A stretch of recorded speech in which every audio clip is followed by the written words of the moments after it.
स्वागत है आपका पब्लिक टॉक्स पर और मैं हूं आपके साथ नैयर आज़म।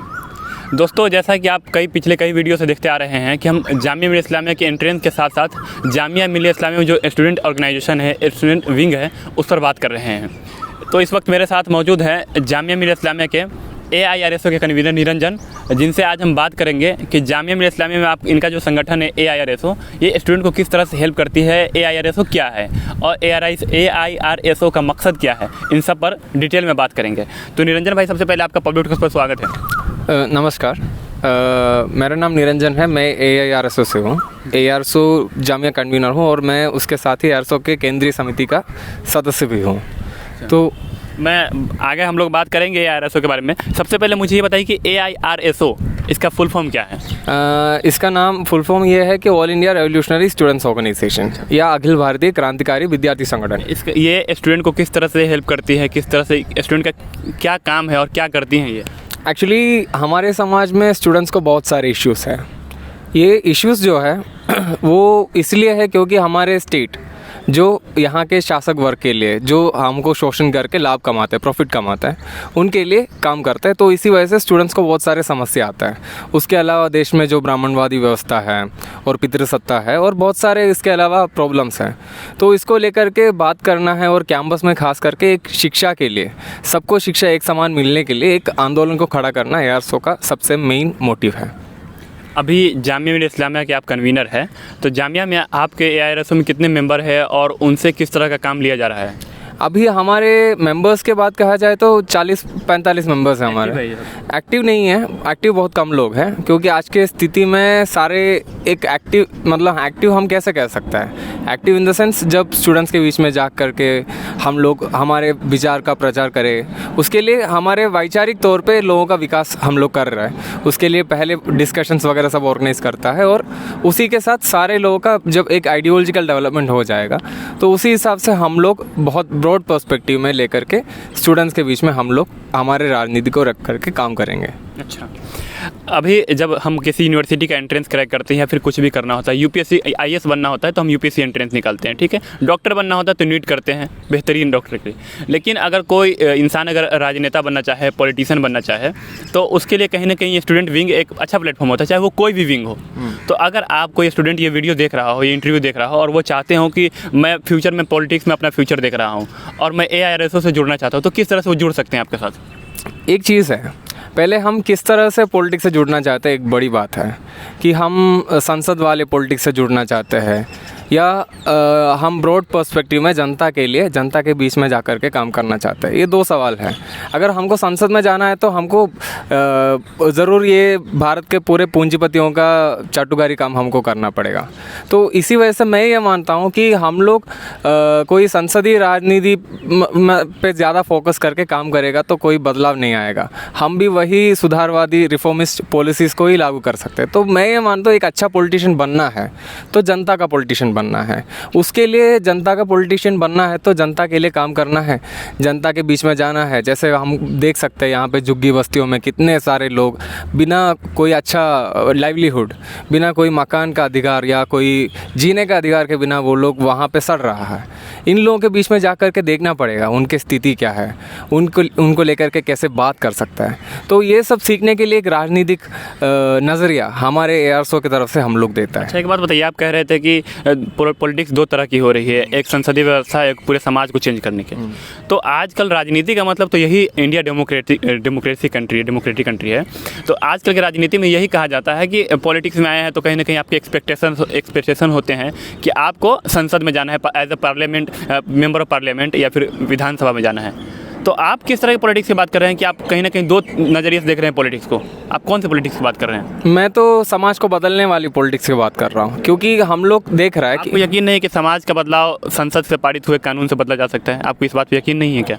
एक हद तक बदल सकता है लेकिन पूरा नहीं बदल सकता है क्योंकि वही तो मैंने बोला है ना कि एक सोशल बेस होता है, सामाजिक एक बेस होता है, उसी के ऊपर सारे जो संसदीय व्यवस्था हो या सारे कुछ उसी के ऊपर बना हुआ है। वो है कि हमारे जैसे कि पार्टीज़ होता है, मैंने पहले भी बताया था, पार्टीज सारे कॉर्पोरेट फंडिंग से चलता है। कॉर्पोरेट फंडिंग के बिना आज के स्थिति में इस सिस्टम में कोई पार्टी चल ही नहीं सकता है। तो एक भविष्य के राजनीति के बारे में जब बात करता है तो हम लोग कॉर्पोरेट के पिछलग्गू बन करके जाएगा, तो उससे दिक्कत ये होगा कि हम लोग जनता के मुद्दा जो है उसको छोड़ना पड़ेगा हमको। क्योंकि आप कॉर्पोरेट के खिलाफ भी हैं, कोई प्रोग्राम करवाना होता होगा कि कोई प्रोग्राम आयोजित करवाना होगा तो उसमें पैसों की ज़रूरत पड़ती है, तो फिर पैसे का अरेंज कहाँ से करते हैं, फंडिंग कैसे होती है आप लोगों की? आप तो कॉर्पोरेट के खिलाफ है, तो फिर पैसे कहाँ से आते हैं? देखो भारत में जैसे मज़दूरों के बात करते हैं हम लोग, ठीक है ना, मज़दूर और मध्यम वर्गीय लोग, मज़दूरों के बीच में थोड़ा पैसा होता है। जैसे कि वो लोग हम लोगों का संगठन भी वैसे ही, जैसे कि ओडिशा में हमारे संगठन बस्ती में है, ठीक है ना। तो बस्ती में जो स्टूडेंट रहता है वो स्टूडेंट्स के इश्यूज़ को रेज़ करने के लिए, वो बस्ती में जैसे वहाँ पे एक माहौल बनता है तो स्टूडेंट्स वहाँ पे जाकर के जनता के बीच में जाकर के पैसा इकट्ठा करता है। रेलवे स्टेशन में जाकर के, ट्रेन में जाकर के चंदा इकट्ठा करता है, वो क्या बोलते हैं, ढफली से गाना बजा के, गाना सुना करके हम लोग जनता से पैसा इकट्ठा करता है। तो जनता से जब पैसा इकट्ठा करता है तब हमको जनता की तरफ निर्भरता होगा, तो हम लोग जनता के लिए काम करेगा। अगर जनता से हम पैसा इकट्ठा करने के जगह पे हम लोग पूंजीपतियों के पीछे जाएगा तब हमारा निर्भरता उनके तरफ रहेगा। तो इसी वजह से पैसा जनता से हम लोग इकट्ठा करता है और हमारे मेंबर्स भी हमको पैसा देता है ताकि हम लोग बेहतर रूप में काम करें। कुछ एक सवाल मैं पूछना चाहूँगा आखिर में।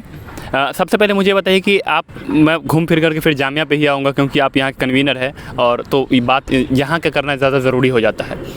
अभी आए दिन देखने को मिलता है कि बाकी जो स्टूडेंट ऑर्गेनाइजेशंस हैं वो प्रोटेस्ट वगैरह करते हैं किसी न किसी चीज़ को लेकर के, चाहे CUT को लेकर के हो या फिर अन्य किसी भी विषय को लेकर के। आप लोग क्या उस प्रोटेस्ट में पार्टिसिपेट करते हैं, और करते हैं तो क्या इंडिविजुअली करते हैं या फिर जो विपक्ष के लोग हैं, अपोजिशन के लोग हैं, ABVP को छोड़ करके उनके साथ में करते हैं? कैसे होता है आप लोग? देखिए कि ऐसा है कि जैसे जामिया में अभी तक CUT को लेकर के कोई ऐसा खास प्रोटेस्ट नहीं हुआ है, CUT को विरोध करते हुए। लेकिन मुझे लगता है कि जामिया में सबसे पहला संगठन जो CUT को लेकर के स्टेटमेंट बना करके जामिया में बांटा वो ARSO है। वो आप लोग अगर पॉलिटिकल साइंस डिपार्टमेंट के उधर जो वॉश बेसिन और टॉयलेट के जो पास जो वॉल है, दीवार है, उधर आप वेयर डू सबाल्टर्न्स गो नाम करके एक स्टेटमेंट आप देख सकता है। वो ARSO 1 साल पहले CUT को लेकर के जो ARSO का स्टैंड है उसी स्टेटमेंट में हम लोगों ने स्पष्ट किया था। तो अगर CUT को कोई संगठन पहला विरोध किया है जामिया में तो वो ARSO ही है। और उसके अलावा ARSO बाकी सारे लेफ्ट संगठन मिल करके एक एजुकेशन राइट को लेकर के, राइट टू एजुकेशन को लेकर के एक फोरम है, all India forum for right to education, Akhil Bharatiya Shiksha अधिकार मंच, जिसमें DU, JNU और जामिया करके अलग अलग और पूरे इंडिया में अलग अलग जगह से प्रोफेसर, स्टूडेंट्स ऑर्गेनाइजेशंस और टीचर्स ऑर्गेनाइजेशंस, ये सारे लोग मिल करके एक प्लेटफॉर्म बनाया है। यहाँ पर मैं एक बात और पूछना चाहूँगा कि जामिया मिल्लिया इस्लामिया में एडमिनिस्ट्रेशन की तरफ से किसी तरह का दबाव का कभी कोई सामना करना पड़ता हो कि आप बहुत ज़्यादा मुखर होकर के बोल रहे हैं, या फिर किसी भी ऐसी चीज़ को लेकर के एडमिनिस्ट्रेशन की तरफ से आपके ऊपर कोई प्रेशर, कोई दबाव आता है? देखिए ARSO जहाँ पे मतलब पोस्ट CA-NRC शुरू किया था काम, मतलब NRC के टाइम पे यहाँ पे था ही नहीं, उसके बाद में आया। तो हमारे जनरल सेक्रेटरी वो यहाँ पे ARSO शुरू करने में बहुत बड़ा इनिशिएटिव लिया था, शिशु रंजन उनका नाम है। तो शिशु रंजन रीओपन कैंपेन में एक लीड रोल लिया था। इसी वजह से शिशु रंजन को जब M.Ed में वो एडमिशन लेने का कोशिश किया तब उनको D-Ward लिस्ट में डाल करके उनका एडमिशन पूरा वो लोग डिनाई कर दिया।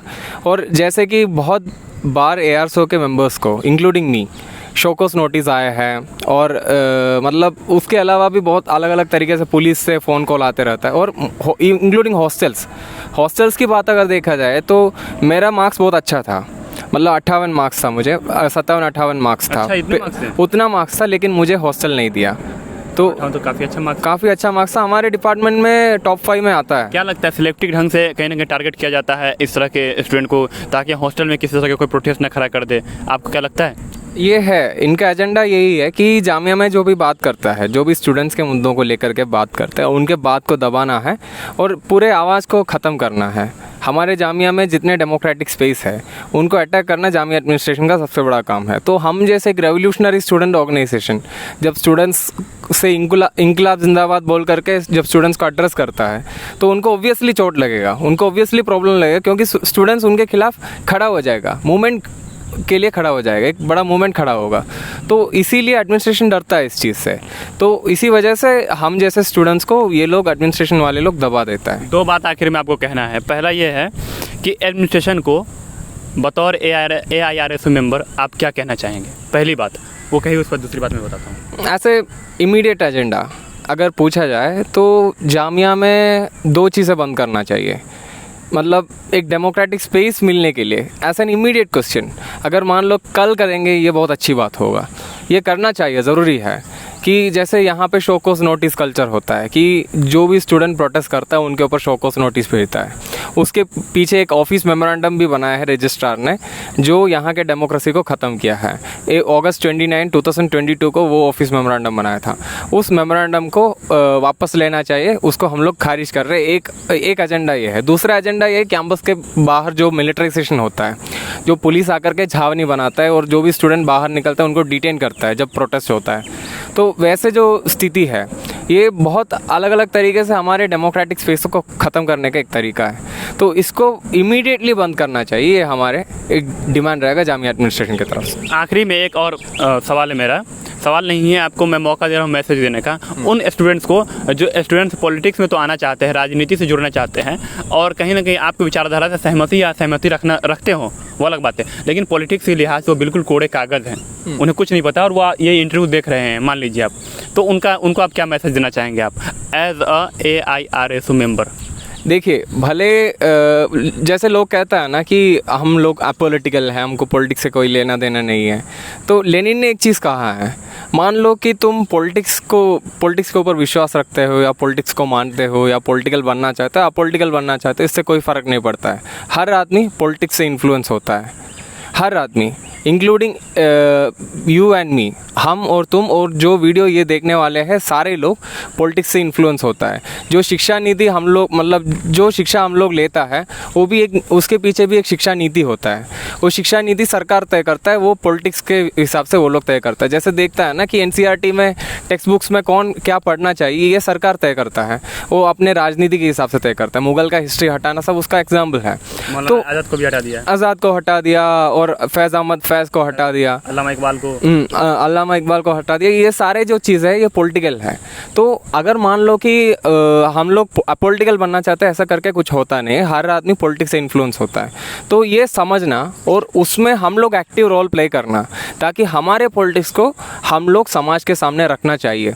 ये सोच जो है ये पॉलिटिकल एक्टिविटीज़ हमको देता है। तो इसलिए मेरा मानना है कि हम लोग सारे लोग, जितने लोग हमारे समाज में राइट्स को मानते हैं, इवन संविधान को मानने वाले लोग भी, जो संविधान को मानते हैं, जो संविधान को नहीं मानते हैं, ये सारे लोग पॉलिटिक्स में आना चाहिए, ताकि एक डिबेट होना चाहिए, एक सही सच्चाई जो होता है ना, असलियत हो, हकीकत जो भी कहता है उसको लेकर के बातचीत होना चाहिए। क्योंकि जब तर्क होता है, जब वितर्क होता है, उसके बीच में लड़ाई के बिना हम लोगों को सच निकाल नहीं सकता है। जो सरकार उसको दबाता है, उसको एक्सेप्ट करने वाले लोग हैं, वो जैसे हमारे समाज से सच्चाई या असलियत को हटा देता है और समाज में जो अंधभक्ति है इसके जो प्रभाव ज़्यादा बनाता है। तो इसीलिए हम लोगों को पॉलिटिक्स में ज़्यादा एक्टिव रोल प्ले करना है, ये मेरा मानना है।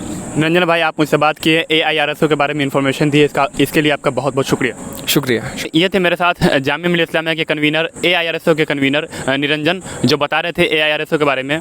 उम्मीद करता हूँ दोस्तों कि अगर आप पॉलिटिक्स में इंटरेस्ट रखते हैं और राजनीति में आना चाहते हैं, आपको कोई रास्ता नहीं मिल रहा होगा और आप लेफ्ट या उस तरह की आइडियोलॉजी रखते हैं, तो ये इंटरव्यू आपके लिए काफ़ी हेल्पफुल साबित होगा। मिलते हैं अगले किसी वीडियो में किसी खास इन्फॉर्मेशन के साथ। बहुत बहुत शुक्रिया।